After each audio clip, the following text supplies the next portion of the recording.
Com esse gol perdido pelo Alex agora, né, o pênalti batido no último minuto da partida entre Inter e Sport, na Morada dos Quero-Queros, o Internacional chegou na segunda partida consecutiva de derrota na Série B do Campeonato Sub-20. E aí a gente tem que fazer algumas avaliações aqui, principalmente no que diz respeito aos bastidores da categoria de base, o Sub-20, as possibilidades que o Inter tem, obviamente, né, de aproveitamento desses garotos e algumas questõezinhas aí que, para variar, né, tudo é política. O Colorado teve, inclusive, a presença do departamento de futebol lá em Alvorada para ver alguns dos garotos da base, tá? Eu quero te contar sobre isso, porque o jogo teve a transmissão também da TV Inter, né? A gente conseguiu observar todas as movimentações lá no celeiro de Ásias. Mas a preparação do Internacional para o confronto diante do Grêmio no final de semana, algumas questões envolvendo também ingressos e a possibilidade até mesmo de o Inter ter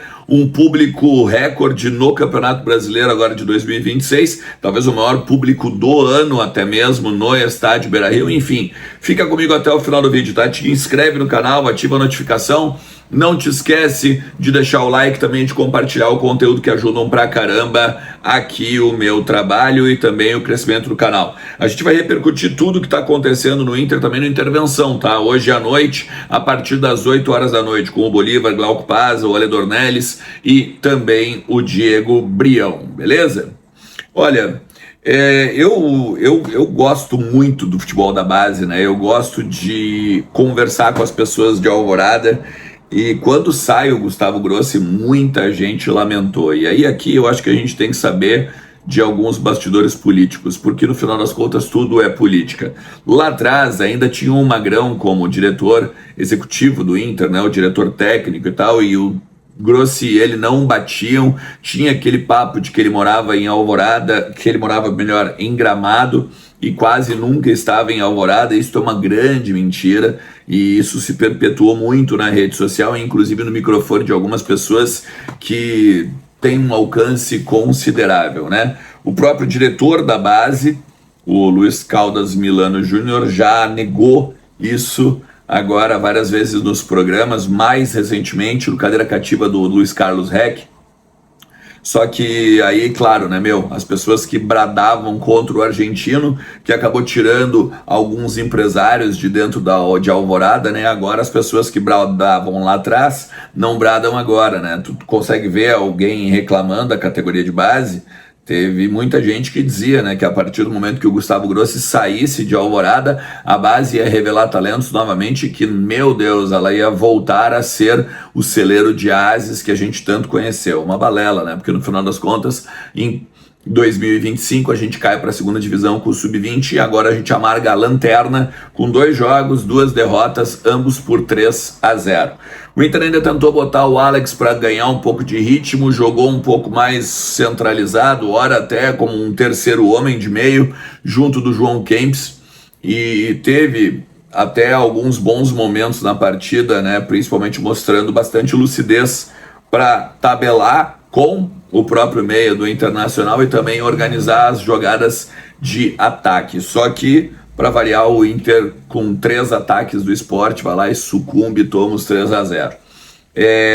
O Pablo Fernandes estava lá presente, o Abel estava presente, o auxiliar, né, o Esteban Conte também estava presente, porque a ideia era ver o Alex em outras oportunidades, não só do lado ou na posição que ele está acostumado a jogar com o profissional. E aí aqui a ideia era justamente ampliar o leque de possibilidades em cima do guri. Se fala que ele vai ter oportunidade no profissional. Agora, isso eu já escuto há 2, 3 semanas. Até gravei um conteúdo aqui no início da data FIFA, mais ou menos, de que ele e o Juninho ganhariam oportunidade. O Juninho chegou até, né, a entrar num segundo tempo agora no jogo contra o Corinthians para segurar um pouco o ímpeto, né, do time paulista naquela questão em que o Inter faz 1-0, tava para entrar o Alan Patrick, no final das contas ele ainda segura para a gente fazer a retranquinha e garantir os 3 pontos fora de casa. O que se fala também é que nesse momento, velho, a gente tá muito mais preocupado em revelar os jogadores do que na questão envolvendo o Sub-20 ou a volta para a Série A do Sub-20, porque no ano que vem vai ser em cima de ranking e dificilmente o Inter não vai estar num ranking de Série A, enfim. O Inter não vai figurar novamente em 2027 na Série B do Sub-20 por conta de mudanças não só nas características do campeonato, mas também nas regras definidas pela CBF. Então o Inter está muito mais preocupado em revelar os atletas. Mas os atletas que no final das contas o Inter revelou, ou que o Inter acabou apostando no Campeonato Gaúcho, não ganham continuidade, né? A gente está vendo o Alex, o João Vitor, o Alisson, o Pedro Cauã, que também é uma incógnita, é um jogador que é convocado para a seleção brasileira e também não ganha seu espaço. A gente está vendo o João Bezerra agora também no Sub-17 e fez gol, fez assistência, enfim, a base do Inter, ela tem jogadores. A única diferença é que eles não são aproveitados. E aí aqui na questão política é aquilo, não só a demissão do Gustavo Grossi, mas também as mudanças que de repente o Conselho de Gestão deveria fazer ali. Muita gente fala dentro do estádio Beira-Rio, nos corredores do Beira-Rio, na área administrativa ali, que tem integrantes do Conselho de Gestão que veem que investir na base é um custo. É um custo, principalmente no momento em que o Inter está. E aqui a gente já falou várias vezes, eu cheguei a citar inclusive na Rádio Grenal, um deles é o Dalton Smith, que é um vice-presidente eleito. Então, cara, é difícil a gente pensar que vai ter mudança também, porque a categoria de base, ela meio que está reservada para um dos movimentos políticos que apoiam o presidente Alessandro Barcelos. Então, velho, basicamente o que a gente tem que fazer é rezar para acabar aí esses últimos anos de gestão e quem sabe alguém que venha depois olhe para os meninos lá de Alvorada.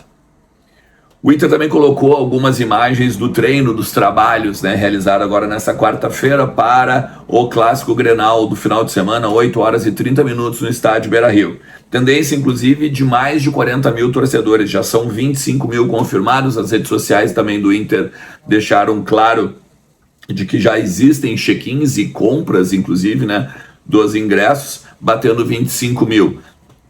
O preço de R$16, né, tem preços bem acessíveis e o Inter acredita que vai ter o melhor público até mesmo do ano no estádio Beira-Rio.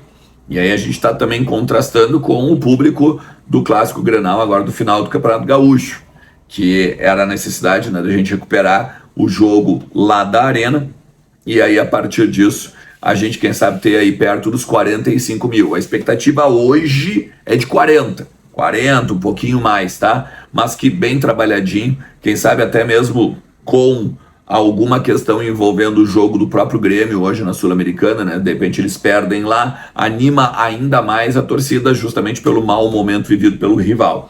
Aliás, isso é uma narrativa interessante, né? Trouxe isso no Intervenção ontem, porque boa parte da mídia tradicional, ela aponta o Internacional como um postulante ao rebaixamento e o Grêmio como um postulante a uma vaga de G6, quem sabe até G7, dependendo de como for aí o Campeonato Brasileiro. O problema é que se tu vai pegar, por exemplo, o site da Universidade Federal de Minas Gerais, que é especialista em probabilidades do futebol e estatísticas como um todo, tu vai na área de rebaixamento e tu vê o Grêmio, que hoje está à frente do Inter por saldo de gols, com mais chance de ser rebaixado do que o Internacional.